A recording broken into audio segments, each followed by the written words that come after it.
మన్యం దొర అల్లూరి సీతారామరాజు జిల్లా కాశీపట్నం అండి.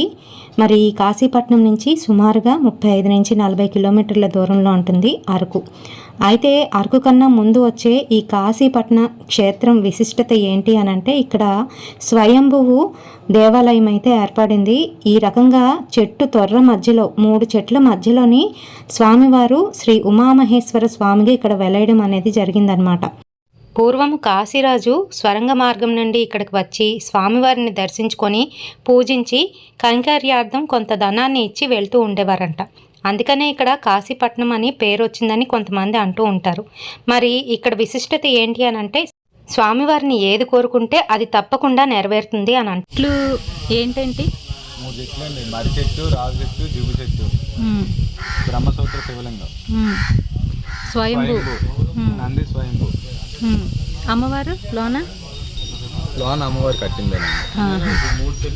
3 చెట్లు కలిసి ఉన్నది. మర్రి చెట్టు, రావి చెట్టు, జిగు చెట్టు,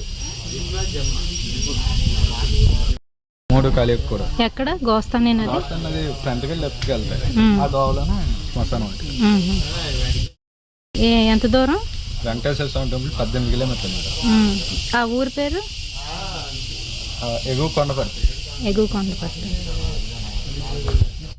మరి ఈ ఇన్ఫర్మేషన్ మీ అందరికీ కూడా నచ్చుతుందని అనుకుంటున్నాను. నచ్చితే లైక్ ఇవ్వడం మర్చిపోవద్దు.